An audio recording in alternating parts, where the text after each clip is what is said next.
Assalamualaikum warahmatullahi wabarakatuh. Kami dari kelompok 2 membawakan judul tentang stimulan sistem saraf pusat dan latihan olahraga.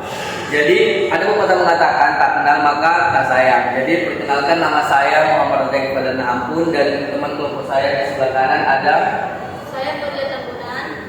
Saya Muhammad Sumarti. Saya Rasmi. Dan saya ada di mana? Oke, baik. Di sini adapun judul yang kalian bawakan itu yaitu stimulan sistem saraf pusat dan latihan olahraga. Baiklah,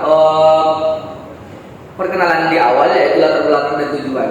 Stimulan adalah sistem saraf pusat atau SSP, dapat digunakan untuk mengurangi kelelahan dan meningkatkan kewaspadaan, daya saing, dan agresi. Mereka lebih mungkin digunakan dalam kompetisi, tetapi dapat digunakan selama latihan untuk meningkatkan intensitas sesi latihan. Ada beberapa potensi bahaya yang melibatkan penyalahgunaannya dalam olahraga kontak. Jurnal tersebut mengulas 3 stimulan SSP utama, efedrin, amfetamin, dan kokain dalam kaitannya dengan penyalahgunaan dalam olahraga. Dan selanjutnya akan dijelaskan oleh teman saya yaitu Arya Rifana. Pada Arya Rifana dipersilakan. Nah, lalu untuk pembahasan selanjutnya itu ada mengenai amfetamin. Jadi amfetamin ini adalah zat yang dikendalikan berdasarkan undang-undang obat-obatan umum, meskipun telah diresepkan sebagai penekan nafsu makan dan pengobatan narkolepsi. Jadi yang pertama itu ada metabolisme. Jadi metabolisme pada amfetamin ini mudah diserap, terutama dari usus kecil dan konsentrasi plasma mencapai puncaknya 1 hingga 2. Penyerapan ini biasanya selesai dalam 2,5. Yang kedua itu ada tindakan dan efek pada amfetamin. Jadi efek positif dari amfetamin ini termasuk peningkatan energi fisik, bakat mental, banyak bicara, kegelisahan, serta beberapa dampak negatif dari amfetamin, yaitu mengandung kecemasan, adanya kecemasan dan ketidakpedulian. Lalu yang ketiga itu amfetamin dalam berolahraga. Amfetamin mungkin meningkatkan kinerja olahraga dan mental tapalan dari atlet tersebut, serta efek kekuatan fisik yang berasal dari ketiga sistem energi manusia, ATP, CP, asam laktat, dan sistem energi oksigen. Serta yang keempat itu ada efek samping dari amfetamin. Efek samping yang disebabkan dari amfetamin ini selain sakit kepala, sulit tidur, dan kecemasan, sangat penting bagi atlet. 2 dari resiko utama amfetamin ini menyebabkan sengatan panas dan serangan jantung.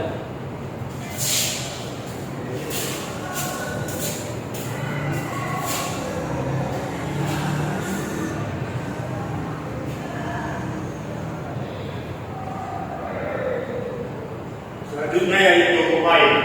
Kokain 15-19 adalah stimulan paling ampuh yang berasal dari alam.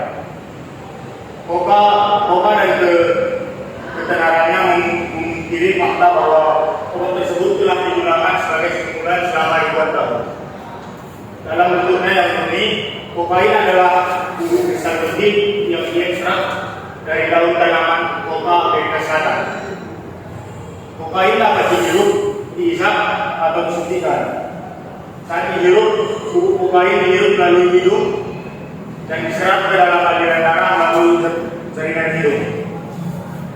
Yang pertama yaitu tindakan dan efek kokain adalah stimulan SSP yang kuat dan mungkin merupakan zat yang paling membuat ketagihan. Penggunaannya untuk reaksi tersebar luas dan sangat membuat ketagihan dengan efeknya dimediasi melalui peretasan dopamin. Kokain lebih membuat ketagihan dibandingkan amfetamin, dan semakin tinggi dosis yang digunakan oleh pecandu dapat menyebabkan keadaan yang mudah tersinggung, gelisah, cemas, dan paranoksia. Yang kedua, kokain dalam olahraga adalah secara khusus beberapa penelitian menunjukkan bahwa kokain tidak memiliki efek menguntungkan pada waktu berlari dan mengurangi kinerja daya tahan. Selain itu, pada semua dosis, kokain secara signifikan meningkatkan degradasi glikogen, sekaligus meningkatkan konsentrasi laktat terakhir yaitu efek samping kokain adalah sejumlah kematian dramatis yang terkait dengan oklusi koroner terjadi pada atlet yang menyalahgunakan kokain. Biasanya mereka yang telah berolahraga secara intens setelah pemberian obat. Selain itu, pecandu kokain seringkali beralih ke obat-obatan lain untuk menghilangkan perasaan sedih ketika lebih banyak kokain tidak tersedia. Jika digunakan bersamaan, obat-obatan dan kokain ini terbukti lebih mematikan dibandingkan jika digunakan sendiri-sendiri.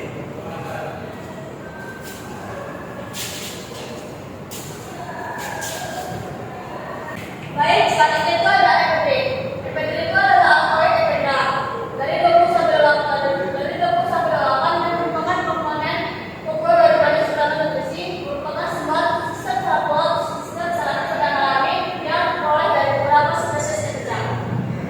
Yang pertama itu alat pendeteksi efek EPD, yaitu alkohol dan membedik EPD yang paling ampuh. Ini adalah agensi protokinetik yang mulai bekerja sebagai stimulan sistem saraf pusat dengan meningkatkan pelepasan noradrenalin dari neuron simpatis dan juga merangsang reseptor A dan juga B.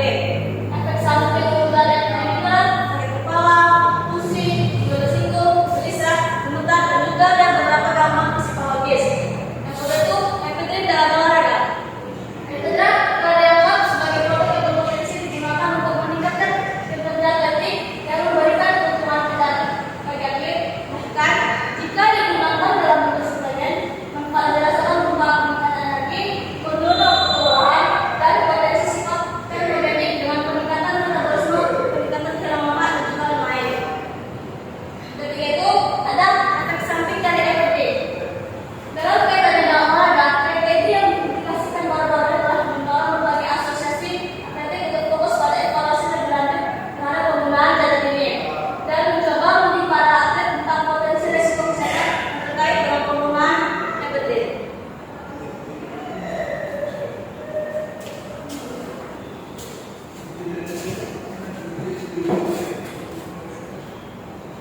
Baik, selanjutnya yaitu kesimpulan.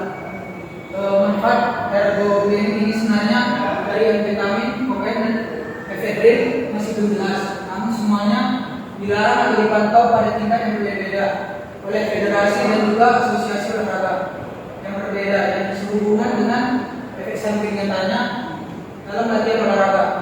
Adapun perbedaan antara manfaat aktual dan juga status larangan ini menyoroti kesulitan yang dimiliki dokter olahraga dalam memberikan nasihat kepada atlet, orang tua, pelatih, dan komunitas olahraga tentang pendekatan yang tepat untuk memantau, mendidik, dan menguji baru-baru ini.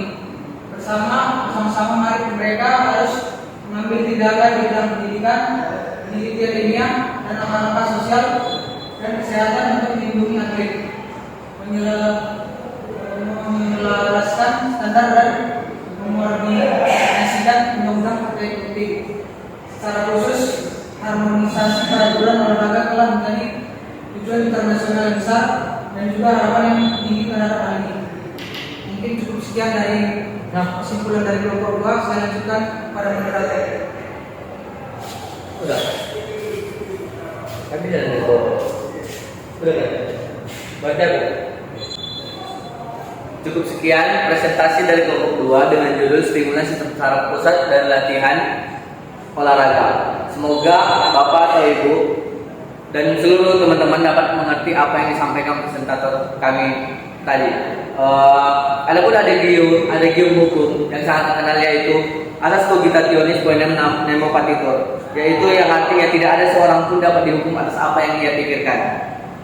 Segumpal berlian berwarna putih. Cukup sekian dan terima kasih. Assalamualaikum warahmatullahi wabarakatuh.